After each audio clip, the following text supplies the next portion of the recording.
का आदान प्रदान। वह दूसरे की थाली में घी ज्यादा दिखता है, कहावत है ना। तो उसी कहावत से प्रेरित होकर ये कहानी सुने।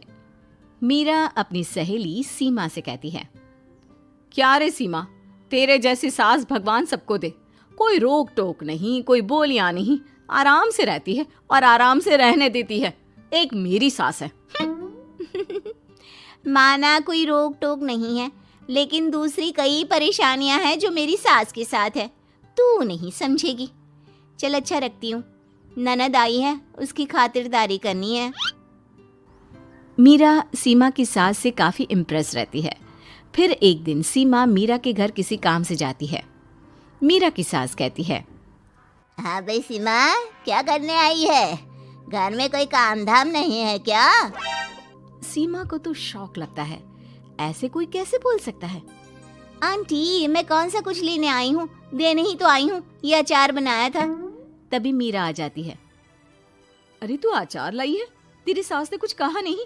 यहाँ मेरे घर पर तो सामान सड़ जाए, लेकिन मेरी सास मजाल है किसी को चवन्नी भी देने दे। अरे क्यों ना बचाऊं चवन्नी, मेरे बेटे की मेहनत की कमाई है। तेरे भरोसे रहूं तो सब लुटा दे। अब ले ले अचार उससे और दफा कर। मीरा सीमा से अचार लेकर उसे बाहर तक छोड़ने जाती है। अरे यार, तेरी सास तो बहुत अच्छी है। क्या बात कर रही है? कितनी तो बेइज्जती करती तेरी, लेकिन फिर भी तुझे मेरी सास अच्छी लगी। मेरे घर आजा कभी, मेरी सास को देखेगी ना तब पता चलेगा।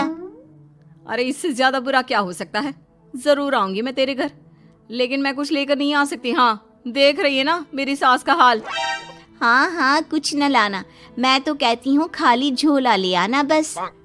सीमा चली जाती है। फिर क्या, दोनों अपने काम में लग जाती हैं। लेकिन एक रोज न जाने क्या होता है, मीरा सीमा के घर आती है।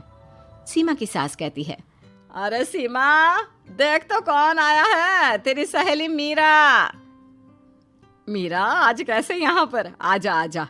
और ये हाथ में क्या है तेरे? क्या मतलब? कुछ नहीं आंटी जी, ये तो खाली थैला है। वो क्या है ना, मंडी जा रही थी तो सोचा मीरा से मिलती चलूं। अरे काहे को मंडी जाना, कल ही मेरा बेटा सब्जी लेकर आया है।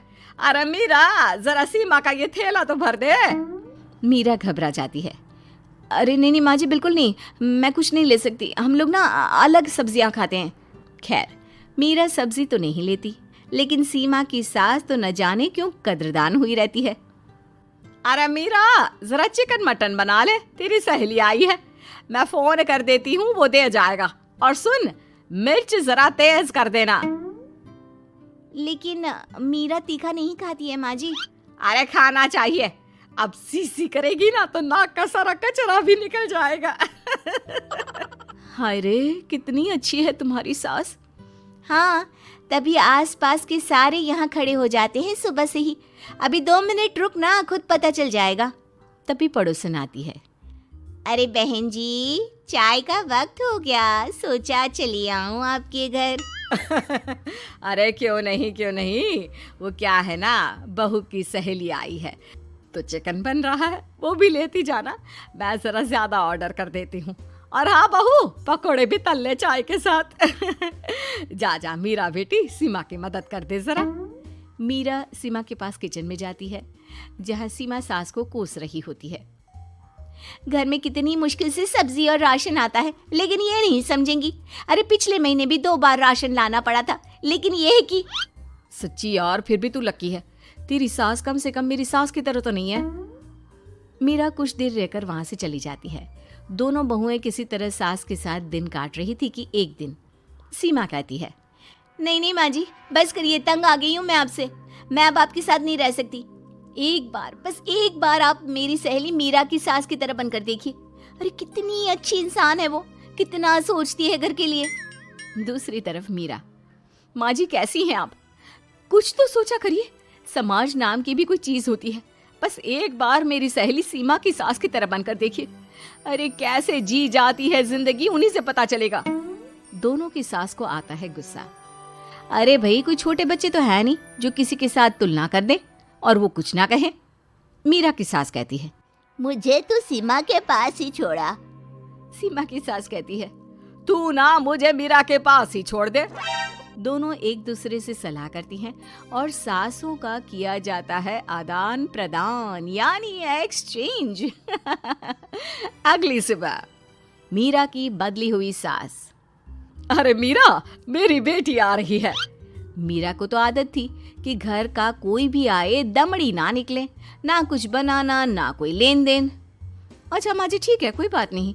अरे कैसा कोई बात नहीं, अरे लाओ 16 तरह के पकवान और ननद को देने के लिए सीधा निकालो। सीधा समझती हो ना? देना लेन देन? अरे माँ जी कैसी बात कर दी।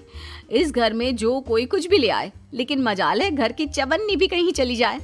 अरे ये तो परंपरा ही नहीं है इस घर की। बाकी खाना हो तो रोटी दाल बना देती हूँ। रोटी दाल तो मेरी बेटी दुख में भी नहीं खाती, तो मायके में क्यों खाए। मैं अभी चिकन मटन पनीर और दाल ऑर्डर कर रही हूँ, सब बना देना। लेकिन मेरी तो आदत ही नहीं है इतना सारा खाना बनाने की। नहीं नहीं माँ जी, मुझे तो माफ करें। अरे कैसी बात कर रहे? तेरी सास की बेटी नहीं आती थी क्या? आती थी ना, खूब आती थी, लेकिन मजाले की सास कुछ एक्स्ट्रा कर दे।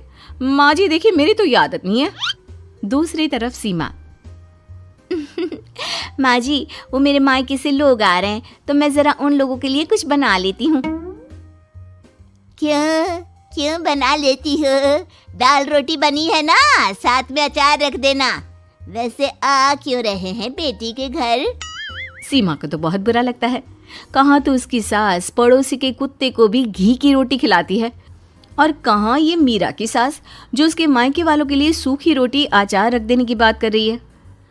वो मेरी भाभी आई है ना, नई नई, तो शादी के बाद भाई पहली बार आ रहा है। हाँ तो उन लोगों को बोल दो, हमारे घर का रिवाज है सास के लिए 10 साड़ी हार और सजावट का सामान लेकर ही आना, समझे? सास तो बोली जा रही थी, लेकिन सीमा को कुछ समझ में नहीं आ रहा था कि वो क्या करे। सीमा का पति। अरे सीमा क्या हो गया? तुम्हें तो माँ से बिल्कुल ऑपोजिट चाहिए थी ना। कहाँ माँ हर किसी के आओ भगत में तुम्हें लगा कर रखती थी, लोगों से खूब मिलती, घर का सामान बांटा करती थी।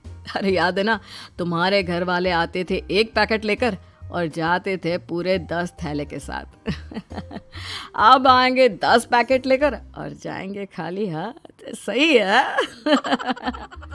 नहीं नहीं, मुझे नहीं चाहिए ऐसी सास, ये सब तो मुझे पता ही नहीं था। सीमा घबराकर मीरा की सास को लेकर उसके घर जाती है, जहां मीरा। सीमा ले जा अपनी सास भाई। हाँ हाँ, मैं भी तेरी सास वापस ही देने आई हूँ। चलो मम्मी जी, मेरे लिए तो आप ही सही हो।